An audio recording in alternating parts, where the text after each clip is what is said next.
You are listening to KC Sports Network, proudly presented by Emprise Bank, your partner in possible. What's up, everybody? Welcome to another edition of 21 Questions, the question and answer podcast brought to you by you, the fun people over at the KCSN Discord, posting your questions that me and my good pal Maddie Lane here will be answering for you today. Guys, we are peak off season. I don't know if you know this, but there's not a whole lot of football content going on right now. It is peak off season, and these questions are peak off season as well. We love them. We love you. We appreciate you all subscribing. If you are not a subscriber and you want to ask us questions, go to KCSN Daily. That's kcsn.substack.com. It's $30 a year or $5 a month. You should do the $30 a year if you can, because you're going to get access to not just the Discord, not just giveaways, not just a litany of other things, but also 300 plus articles, film breakdowns, things like that from yours truly, Maddie Lane, Kent Swanson, analytics from Joseph Hefe, and our good pal Charles Goldman dropping knowledge on the regular as well. Maddie, my friend, that was a lot that I just got out of my mouth right there, buddy. You take over for a little bit. How you doing? Oh, it's peak off season time, right? But I know I'm doing good. We're here. We're ready to do some 21 questions. And like Craig said, we appreciate all your questions. Special shout out to those of you that didn't ask football questions, because this gives me lifeblood in the middle of June to sit here and not have to talk about a football question in the middle of June. So with that said, we're starting with Robbie. If you were going on a boating weekend with a cabin with a dock and a party boat, I'm guessing this is a lake. You could select 4 current Chiefs players, coaches, staff members to go with. Who would you choose, Craig? I mean, Kelsey. Like, it has to be Kelsey. Like, you can't not go on that thing without Kelsey. I'm taking Andy with me.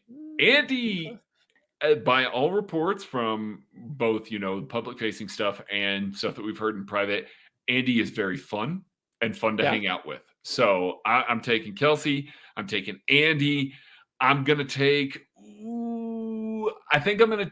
Chris Jones. It seems like he would have a good time. Plus, I get to, hang out with him a little bit as well. And then I'm taking Spags. Listen, Spags and I think could drink together. I think we'd have a good time drinking together, and I'd get to sit and talk defense with him. I think that's a good group for me. I think that would be good. I think you brought it back. I was a little concerned because I think Andy's a good pick, but I'm also but we're also at the lake at a cabin. Like, there's going to be times where Andy probably doesn't want to do what the rest of us want to do, and I was going to feel a little. I was going to feel bad. You were just going to leave him chilling like at the cabin. But now no. You'll notice I picked all the elder statesmen of the team. I'm just trying to hang. We're all trying to chill. He's obviously the first pick. And then I think you kind of got he's the guy that you want to do this with. And I think you kind of have to build it around going at Kelsey's pace. Like, you can't get Travis Kelce to not go at the Travis Kelce pace, right? Mm-hmm. And I'm bringing Mahomes. I think Mahomes gets down a lot more than people think. There's no chance I'm going to hang out with Chiefs players and not bring Patrick Mahomes. That's wild to me. And so now we're trying to figure out guys to round this out, right? So people to go hang out around this. Andy Reid was a good one, but I don't want to bring him along. I want to stick to these. We're going to bring Isaiah Pacheco. I think I've seen him dance. Maybe he can teach me to dance a little bit. He can teach me some moves. I'm not a good dancer right now. So we'll bring him along. And I can't put my finger on it, right? But I'm bringing Creed Humphrey, because the fact that he was Travis Kelce's call to come do Saturday Night Live with him makes me think there's more there. The fact that he was the guy that went on the beer run in the middle of the stadium while still in his pads. Like, sometimes when Creed talks, you're just like, I don't know. He's a good old country boy. I don't know I don't know. I think there's a little bit more wild side to Creed than I think. You get some muscle in case things go wrong. So we're going Kelsey, Mahomes, Creed, and then we're bringing Pacheco along. We're getting get the offense. Are you bringing long-haired Creed or short-haired Creed? I mean, business Creed or party Creed? Whatever hair he's got right now, man. I'm not going to sit there and tell Creed Humphrey what he can do with his hair. That's not my job. That's Tucker's job. Yeah, that's Tucker's job. Tucker, by the way, Tucker had to have a haircut now because, Creed Humphrey is like that. No.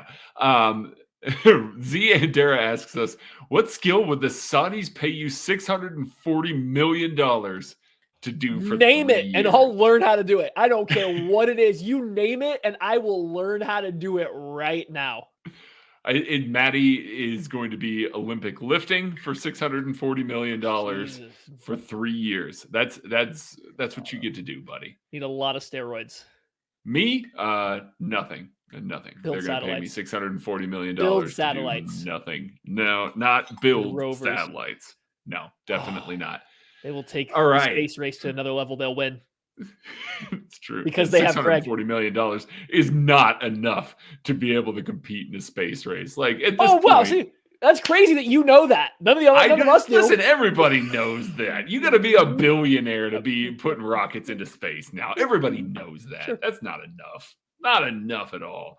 All right, Casey from KC. Here we go. Here, what do you pay Carlos Dunlap or some other vet at defensive end to join the team at this juncture, Maddie? $3 million base salary with a couple incentives to work it up into 5-6 range. You're essentially just cutting a third out of what Frank Clark just got. Maybe even more, actually, honestly. Maybe even a little bit more out of it. Maybe even a little bit lower base, but keep the incentives the same up to that. It won't be a lot. The Chiefs aren't going to pay it a lot. It's definitely going to be like a chunk less than what Frank Clark just got from the Broncos, because I think he was the best guy still kind of available.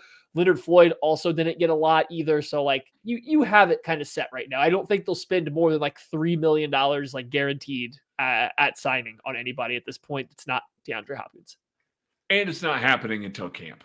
Like, I mean, let's be real here. It's going to happen at camp, during camp, middle of preseason games. Like, I mean, it's going to be late in the process at this point. I think that they're going to give those guys plenty of runway, try and see what they got in the young kids. I think if you see a guy added quickly here, I think it's more of a reaction to what they think that they're going to get out of the young guys this year. And they're expecting maybe a Truman Jones or a BJ Thompson to maybe be a stash for them this year, and bringing in a vet DE to do that. So it is what it is.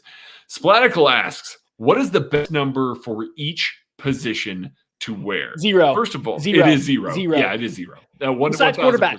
Besides quarterback. Quarterback can't wear 0. Yeah, you can't wear 0. You can wear 1. 1 is a preferred thing for a quarterback. Can't do 0. Can't do 0. Can't do 0 at all. Brian Burns is wearing 0 this year as a defensive end, and that's terrific. I mean, now Brian Burns is going to get, which wasn't good. Yeah, Brian Burns is going to get more than 0 sacks. You have a fine line there. I think as a rookie, you don't want to come in with the number 0. I'm gonna modify that just a little bit. Except for if you're a DB. I think a DB is the fair. only rookie that can come in with a 0. 0 as a rookie, yeah, as a DB, that makes sense. I totally and completely get that. But like, I would be worried, like, if Felix Anudike-Uzomah came in and said, I'm going to wear the number 0 as a fresh pass rusher who, you know, we expect that he's going to do more than that. But like, that's a gamble, man. Like, you're setting yourself up for a lot of questions, a lot of jokes, a lot of things like that. There's just a lot of stuff like that. That being said, if you are a 7th round pass rusher, no. 7th round nose tackle, and you wear 0, you are automatically my favorite player in the entire history of the NFL. I love that. Big number 0 on a 350-pound day 3 defensive tackle. I'm in. I'm completely in that case. Joel Penfield asks a baseball question of us here. Go figure. Our Royals guy, Joel Penfield, asking this. How many pitches would you need to make any sort of contact against an Aroldis Chapman fastball?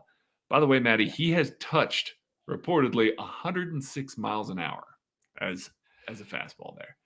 Yeah, I mean, so if he's just throwing fastballs, and I'm going to assume that he's going to be relatively, down the middle of the plate. Like, he's literally just slinging him right down the middle to see if I can get there. I mean, it's been a while since I've swung. We talked about it last. It's been a while since I swung a baseball bat, but I used to be able to hit pretty well. Obviously, never had to hit 106 miles per hour or anything like that. But like, if he's throwing them right down the pipe, and I'm only worrying about the fastball, I mean, you give me like 150, and we're gonna make some kind of contact somewhere in that range. We'll get a beat on there. We'll swing early enough and have it in the right spot out eventually. I mean, I don't.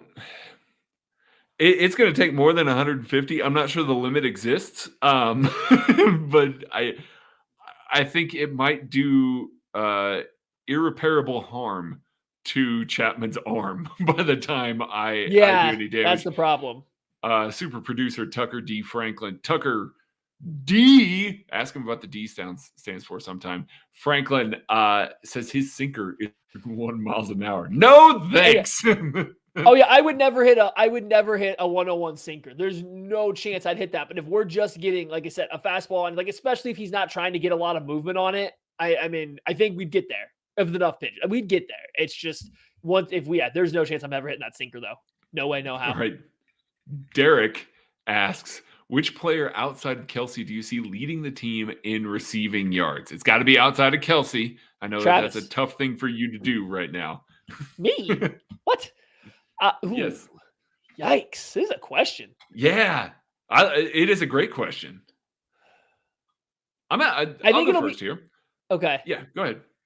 Oh, I think it'll be MVS. I think MVS will just have the snaps. I think he'll just simply have the snaps. I don't think it'll be an overly impressive number either. I just think he'll have the snaps, and he's a guy that for the most part has been relatively healthy. I know he's missed some time in Green Bay, but generally speaking, he's been pretty healthy. He's not a guy that is thrown into situations where he gets hurt. He's not a guy given a ton of yak opportunity, which causes more hits. I think that I'm going to lean MVS just because I think it's like, if I was betting on this, he's the safest guy. He's the guy the most likely to play the most snaps throughout the season while getting the targets. He'll have the opportunity to. He's just the safest bet, I think, to get this done. No, I totally agree. He was third on the team last year behind Travis Kelce and Juju Smith-Schuster. I'm going with the guy that was fourth on the team. That's Jerick McKinnon. Yeah, that's right. I'm going with a running back to be second on the team there. I think that the way this offensive line is constructed, Jerick McKinnon's not going to have to chip help as much. I think that there's going to be more opportunities for him to quick release, to kind of get into a route tree a little bit faster. Now that might mean that he sees less snaps on the field because he's not needed for pass protection as much. But I think that he's got the potential to maybe be more of a receiver this season. We saw what his role looked like last year when he got to grow into it a little bit, and it was pretty good as a receiver. So I would say Jerick McKinnon, just from the standpoint of Patrick Mahomes trusts him, he's willing to get down to that check down a little bit quicker, and Jerick McKinnon makes a lot of guys miss in the open field. So I think that, there's a shot there for that. All right. We're going to say, Isaac Hugh here, would you rather add Dalvin Cook, DeAndre Hopkins, or we're going to modify this and call it Carlos Dunlap? He asked for Frank Clark with that. Yeah. The Frank Clark news. I mean, I'd rather add DeAndre Hopkins because that makes my last question we just answered a lot easier. And I feel a lot better about saying DeAndre Hopkins would lead the team in receiving outside Travis Kelce than I do any other options. Are you going to pick Dalvin Cook? I am not going to pick Dalvin Cook. Okay. I'm not. Because I think he would make the Chiefs better, right? I do think that Dalvin Cook would make the Chiefs a better team. I just don't know how much better. When's the last time an Andy Reid team really used a running back like that? Like, you're going back to Philly, right? And like to get that much value. I mean, I guess Kareem Hunt, but even still, like, look what I'm going to talk about though. You're dealing with Donovan McNabb. Yeah. You're dealing with Alex Smith. Like, you're funneling the offense through those guys, and that's not, the Chiefs aren't going to funnel the offense through Dalvin Cook. So like, yeah, he makes them better. I just don't know if there's enough meat on that bone to be worth the money he's probably going to require. It's like, I get people wanting him, but I also don't think it makes a lot of sense. And that's why I kind of went with D-Hop too. I agree with that sentiment. I did. That's part of the reason why I was going to bring it up, because I was going to talk about Dalvin Cook a little bit here. Yeah. We've seen it happen, though. The Kansas City Chiefs adding a Le'Veon Bell or a LaShawn McCoy.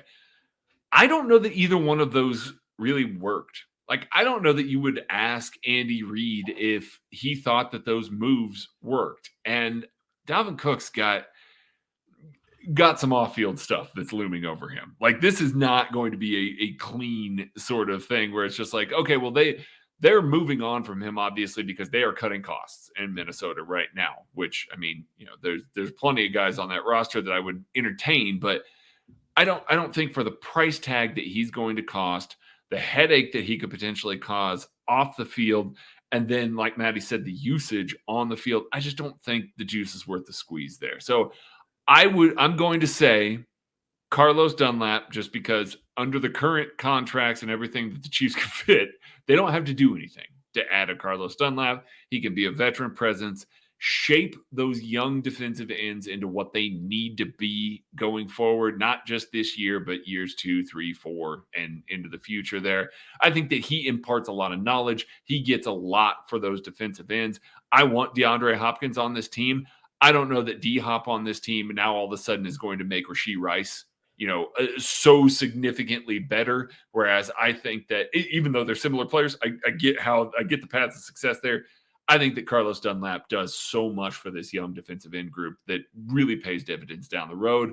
And we are going to pay some bills. So we're going to take a break, and we'll be right back after this message. Thanks for listening to KC Sports Network. Make sure you download our new app. Find it on the App Store or Google Play. Just search KC Sports Network. Entertain, educate, inform. KC Sports Network. Welcome back, everybody. Like, share, subscribe, drop a 5-star review on Apple Podcasts, on Spotify, wherever you are. Do that. Just take a little moment. We'll wait. Okay, great. I'm glad you did that. So yeah, that was really great. All right. Really appreciate it.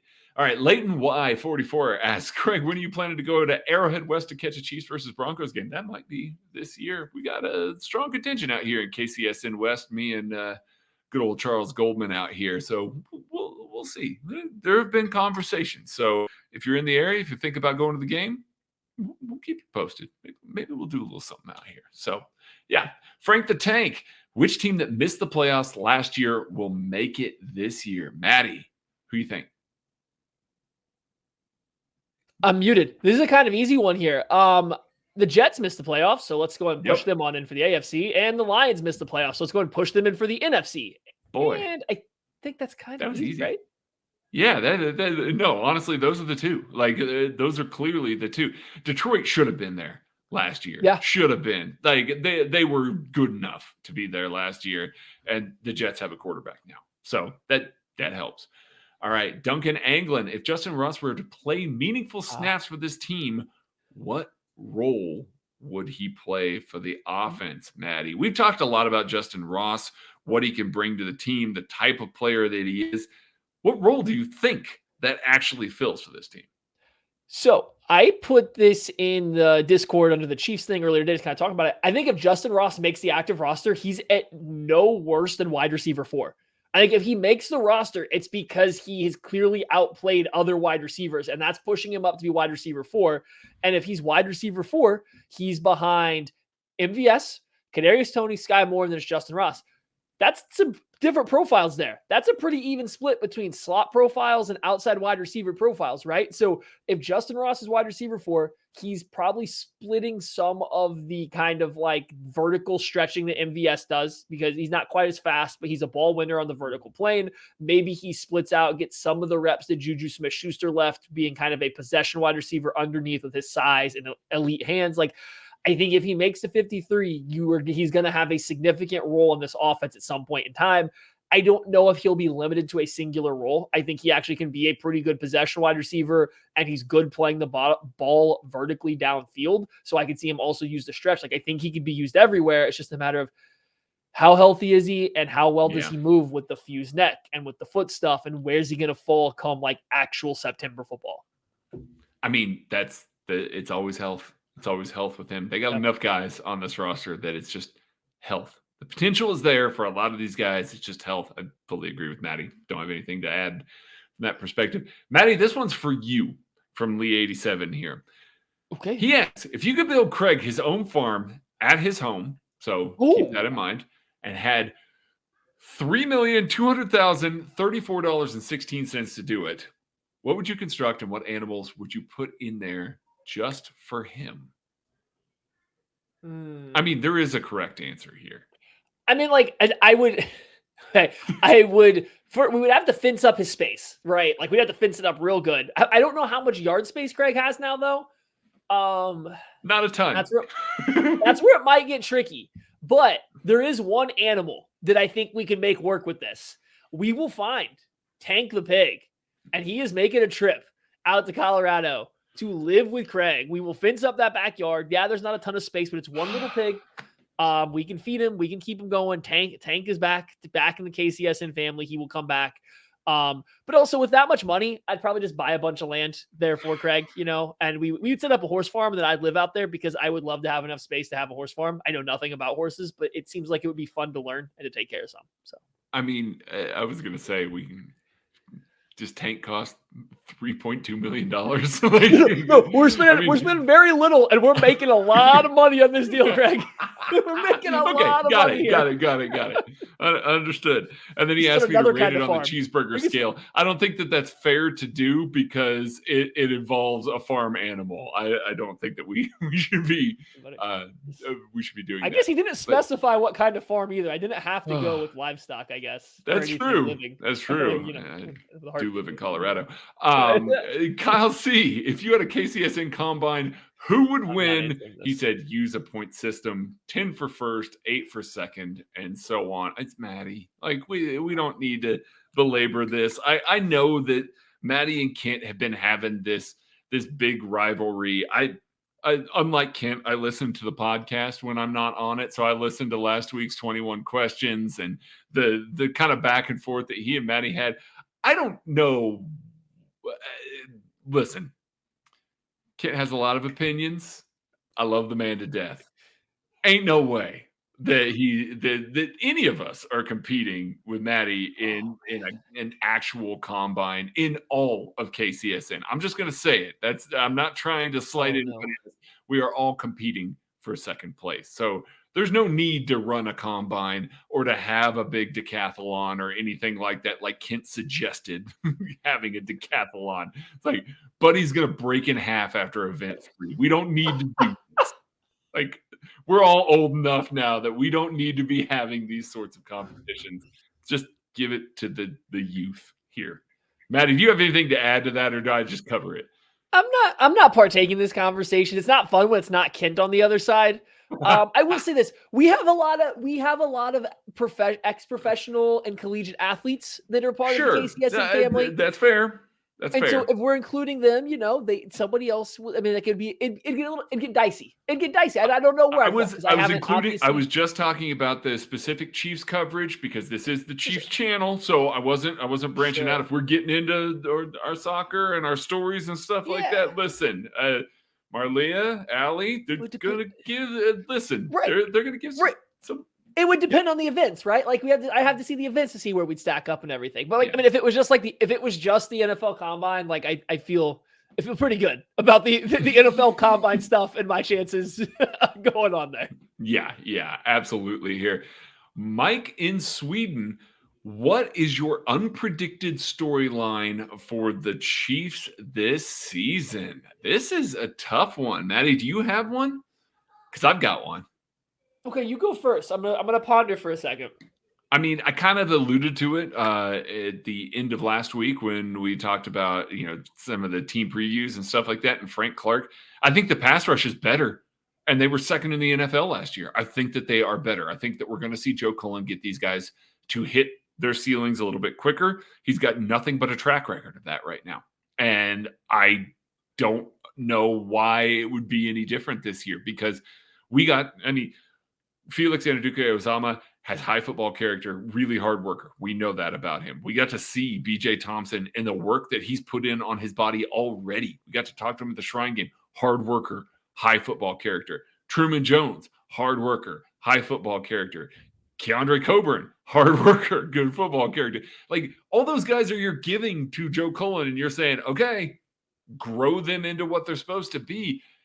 I'm saying at least 2 of those guys are going to be, rising up closer to their ceiling than we expect in their rookie season, if not 3 or all 4. So from that perspective, I think that this pass rush is going to have more juice. I think that it's going to come from a little bit of everywhere. It's not just going to Chris blitzing and then whoever on the defensive line can get there next. I think it's going to be more of a well-rounded pass rush, and that's going to see more opportunities for everybody else. Again, the numbers may not be as high, but I think the effectivity of it and the way the offenses are going to game plan around it is going to be so much different than it was last year.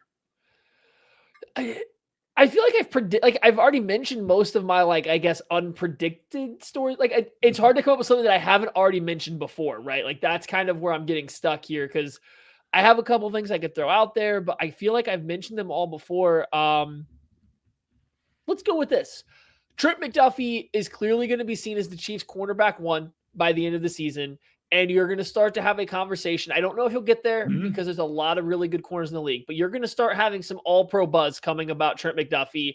And it's going to be a stark jump because he's not a guy that was getting a lot of run last year because there was other rookies that were flashier and playing all year and getting a few more stats. I think by the end of this year, you're going to have it. Maybe it's not national media, but you're going to have people that really pay attention to the game, people that, we all like to listen to and stuff around NFL coverage that are going to be saying like, hey, there's also another rookie cornerback from that class that's really good and like right there on the tails of the Sauce Gardners and the Tariq Woolens. And it's going to be Trent McDuffie, and he'll clearly take over kind of like that top cornerback role for the Chiefs.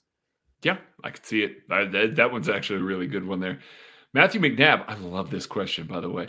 Who would be the most successful player on the Chiefs if they had to switch sides of the ball, and what position would they play? With the caveat, assume they get a whole offseason to make the transition. I love the caveat on that because I think that is very important. Maddie, do you have one that jumps to mind? I'm trying to think back to draft coverage to see if anybody jumps to my mind of being like a known two-way player. Ooh. I don't. Nobody's jumping off. No, nobody's jumping out to me. Parrish out there for you. I don't think so. And so, ways. For me, for this, I think I don't think you almost have to go with like a skill, with like a defensive back or a wide receiver. The body types are the only ones that kind of correlate 1-to-1, right? Like that's the only way that I think it works. I know Sky Moore and Kadarius Toney have played multiple positions. Both of them have played running back, quarterback throughout their career, but neither one of those, like nothing really a lot came about them playing on the other side of the ball. Travis Kelce, same thing. Actually, he talks a lot about playing other positions. You never really heard him talk about playing any much on the defensive side of the ball. So I kind of get stuck here. I think I'm going to have to go with L'Jarius Sneed and wide receiver, just for the athleticism. Like defensive back, it's a guy that, eventually you can just kind of hopefully teach to run a couple routes, even if he's just a deep threat because he is fast. I don't feel great about it. I don't know if the Chiefs have a bunch of guys that I feel super good about making the transition. It's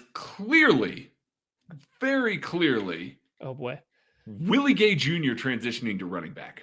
Give him an entire offseason. So he gets to know exactly what gap he's running through. We are just running a gap scheme. We are not having him, try and, read out zone, try and use vision or stuff like that, because that takes a long time too for any running back to get to. We are running a gap scheme, and we are saying, put your head down, run all 250 pounds at your speed through that hole and truck the first dude that comes through there. I think that Willie Gay Jr. is a 4-yard a carry guy in a gap scheme. Just give him the rock. Again, you can't use it to him all the time because you'll wear him down and stuff like that. But I don't know. I like that one a lot. I'm actually fairly confident in really being able to transition over there. Just like I'm confident in my ability to transition into this break. Thanks for listening to KC Sports Network. Make sure you download our new app. Find it on the App Store or Google Play. Just search KC Sports Network. Entertain, educate, inform. KC Sports Network. Thanks, everybody, for joining us. I'm trying to keep Tucker D. Franklin on his toes, and he is terrific as always here. We are getting back to more of your questions here asked in the KCSN Discord here. All right. Grayson. Trey Smith, nose tackle, D tackle. I think that can work too, actually. No, that's a great one. I think I feel like that could work. Is Trey going to be able to collapse the pocket? Like, do we feel like he's going to be able to do that successfully? Boy, he's pretty powerful.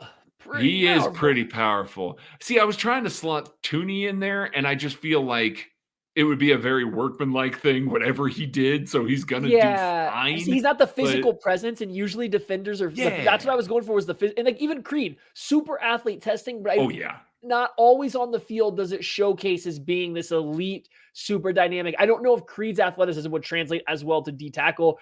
I've seen Trey Smith get in a 4-point stance and fire off the ball. I feel like we could find a use for that guy. Yeah, I was gonna say, like Creed would have to be more of like a Wallace Gilberry type of role, like sub-package rusher that's gonna be aligning more of like a 4-eye or a 5-tech and shooting an interior gap. Just trying to use that athleticism a little bit more. I was trying to figure out who on the defensive side of the ball on the defensive line could transition over there. And man, I mean, Chris Jones, super athlete, but what you gonna do with him? You don't want him playing offensive line. You want him using that athletic ability, and then he's not gonna be a tight end. Like, he can catch the ball. I want him to catch a touchdown pass. I mean, and Colin Saunders is clearly not on the team anymore, or else he would be the easiest one of all of this. Like, it's sad. I'm still mad at Pat for missing that throw to Colin. Oh man, God. All right. Grayson asks, Danielle Hunter or Chase Young considering the trade capital here? Reports are both players are on the trade block for Minnesota Vikings, both pass rushers here. Again, Chiefs did not want to pony up for Frank Clark. Is it because they feel good about the room? Is it because they feel good about a Carlos Dunlap or Matty in this instance? Is it because they feel like they can go get a younger player that's maybe got a little more juice? Since you put me on blast about a Jets tight end, it's Danielle Hunter. You are right. It is Danielle Hunter. Damn it. I would make the trade for I'd go Chase Young of the two. I think Hunter's the better player, clearly, but I also think that's why he's going to cost more. I think Chase Young is younger, but he's not going to be cheap. You're not trading for Chase Young because he's super cheap anymore. You got to pay him once you trade for him. He hasn't really shown to be what everybody talked him up to be, so I think the price will be lower. And the Chiefs are clearly betting on Joe Cullen being able to do some stuff, right? Like, that's clearly a theme of this offseason. Danielle Hunter, I'm sure, would get better, but he's already really good. And then you're dealing with back injuries. And what's the long-term plan there? With Chase Young, you're like, hey, here's another guy for you to work with, Joe. Figure it out. So, like, I would lay my money in my trade there. Nobody ever had a bad back. Give me Chase Young and Joe Cullen and all that. And Grayson also bumped a question that he wanted us to answer before. Kent would you rather fight this last week? I was excited. I know. What's wrong with Kent? What's wrong with Kent? He doesn't like fun. Clearly. Would you rather fight 2 Craig-sized Tuckers or 5 Tucker-sized Craigs? I know my answer, but Maddie, you go ahead. Man, you know what? 2 Tuckers that are Craig size, that's a unit. That's a lot. Like, that is a double unit coming for you. I don't think I could handle it. I think you just couldn't hold up. Like, 5's a lot. 5 Tucker size Craigs is a lot. There's a lot of length still, even being shrunken down. But I think you could. I don't know. I feel like I could take my chances with the 5 Tucker size Craigs, but 2 Craig size Tuckers, the double unit's taking me out.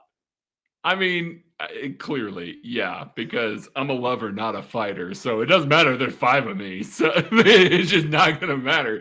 The 2 Craig-sized Tuckers win. And do we get to give Tucker my arm length there? Let the man have actual arms. How I foresee this working is he's literally going into some kind of machine that's literally just going to multiply his size. So his arms are going to lengthen as he gets taller, right? Now, will he have long arms? I don't know, but they will be longer.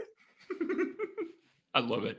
I just want Tucker to have long arms, buddy.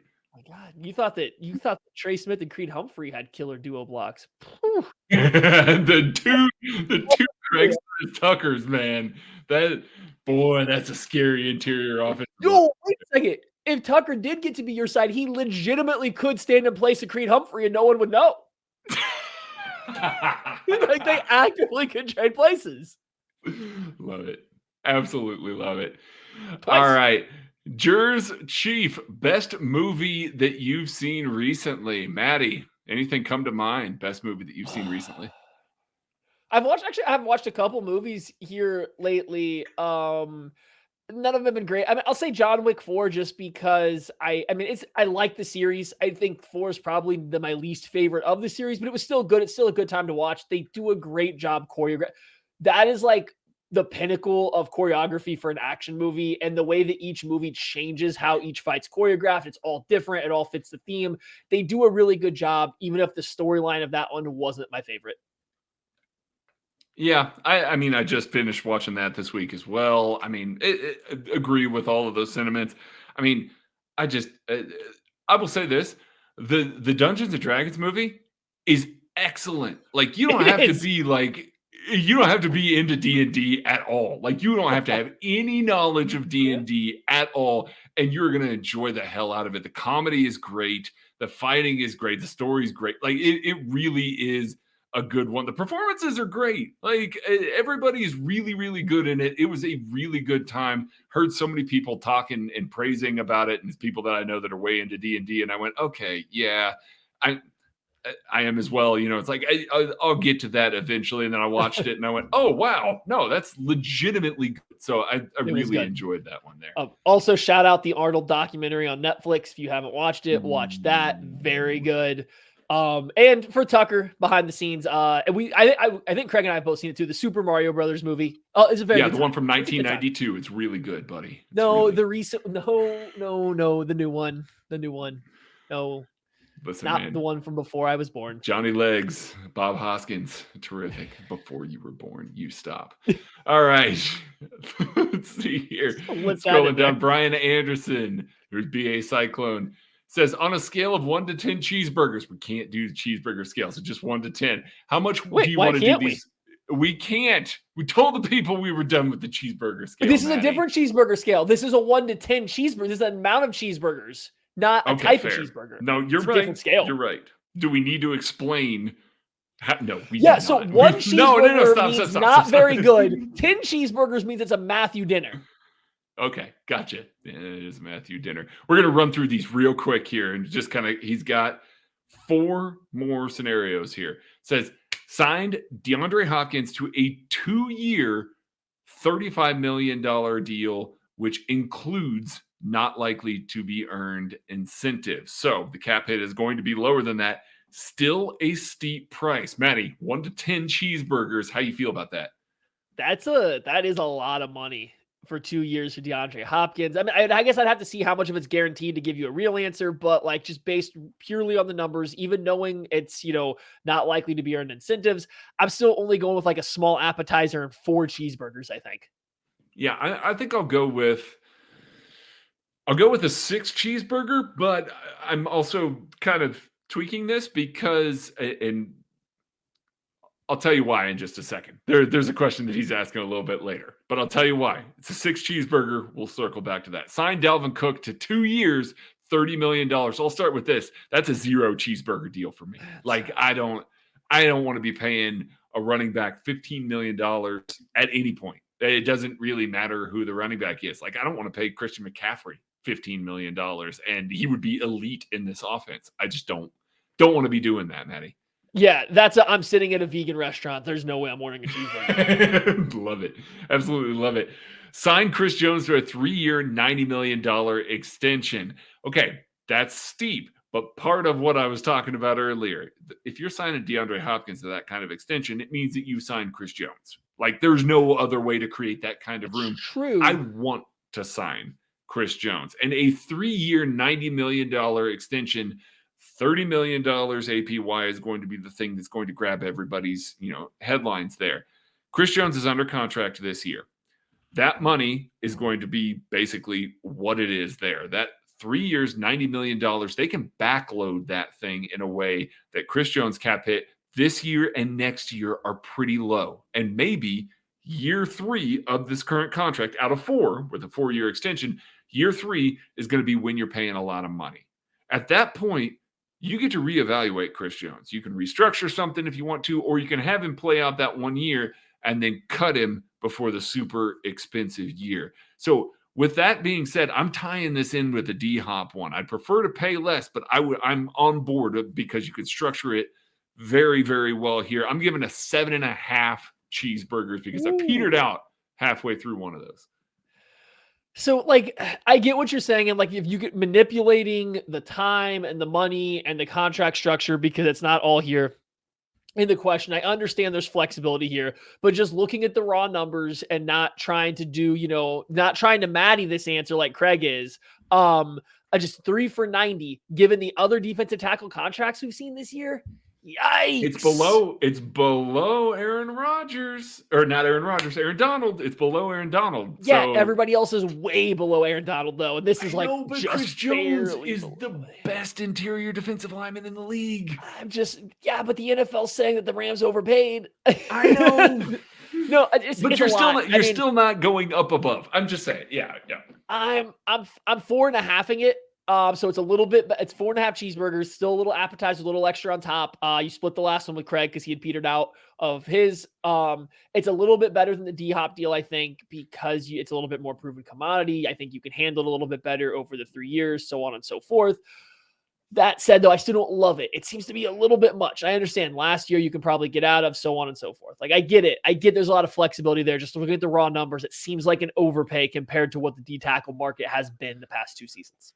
I get it. And I think that Chris Jones is probably going to come in realistically between the $25 to $27 million range. I think that that's probably more realistic there, but I am willing to structure it in such a way to make that happen. If that's what keeps him happy, because I'm probably making that last year a full year, which we kind of said about Chris Jones's current contract, and look, he's playing it out like because he earned it at this point. So yeah, last one on this cheeseburger scale, and then we're going to get out of here, Maddie. 1 to 10, no more contracts this off season. That means no more extensions, not signing a Carlos Dunlap, not adding anybody else. 1 to 10, how do you feel about that? 2 cheeseburgers. I was thinking I was going to go a lot higher because I like it better. This is my favorite option of the bunch, but then I thought, like, it's for this pure contract wise, I like not overpaying, but then I just, like, it dawned on me. No. This means adding no more help. This means no Carlos Dunlap. This means no other nose tackle that might be available. This means no anything that might be available. I don't know if the team is fully set right now. I don't know how comfortable I'd feel if this was just the team. Just this is it, and this is what you get. I feel like they should be trying to improve a little bit more, whether it's a D-end, a D-tackle, a wide receiver, maybe even another running back, honestly. I don't love the running back room the way it currently sits. If somebody, I think there's options out there to get better. I wouldn't love if they just rolled with what they have. So 2 cheeseburgers on no more contracts at all. I'm going to say 1 because it means that Chris Jones didn't get an extension, and you're playing him on this cap number, and then you're planning to let him walk next year. Yeah. Like, that's a big yikes, man. Like, at that point, if you were willing not to pay him that money, you should have traded him. Get him at his max value. Like, I feel like this organization missed the boat a little bit with Orlando Brown Jr. last year, where they went, well, we're going to sign him. We're going to sort it out. Don't worry about it. And then they let him walk for nothing, for a comp pick next, in the next couple of years. Chris Jones is a way better football player than Orlando Brown Jr. You could have gotten something for him if you weren't going to essentially, pay him what his value is, which is going to end up being the second highest paid interior defensive lineman in the league. So I'm giving this a 1, and it's purely based on Chris Jones, because I think that it would have been a little bit of malpractice by the organization to not make a move and not keep him on the roster or get something for him there. That is going to do it for 21 questions. I thank Maddie for joining me. I thank all of you for asking questions. I thank all of you. I give you guys listening. 10 cheeseburgers for your questions. 10 whole cheeseburgers. Go to Apple Podcasts, Spotify, wherever you are. Drop a 10 cheeseburgers in your 5-star review. I want to see some of those. Go to Town Topic while you're at it. Hey, Maddie, we're not doing that, buddy. We're not doing that. Got excited though. You're trying to get us 1 stars. Don't be doing that. Yeah, trying to reel them in there.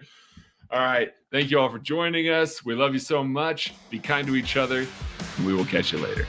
Thanks for watching this production of KC Sports Network, the fastest growing sports media network in Kansas City. Check out these videos that feature our team of more than 15 former players, insiders, and analysts, bringing you the best Chiefs coverage you can find. Entertain, educate, inform. KC Sports Network.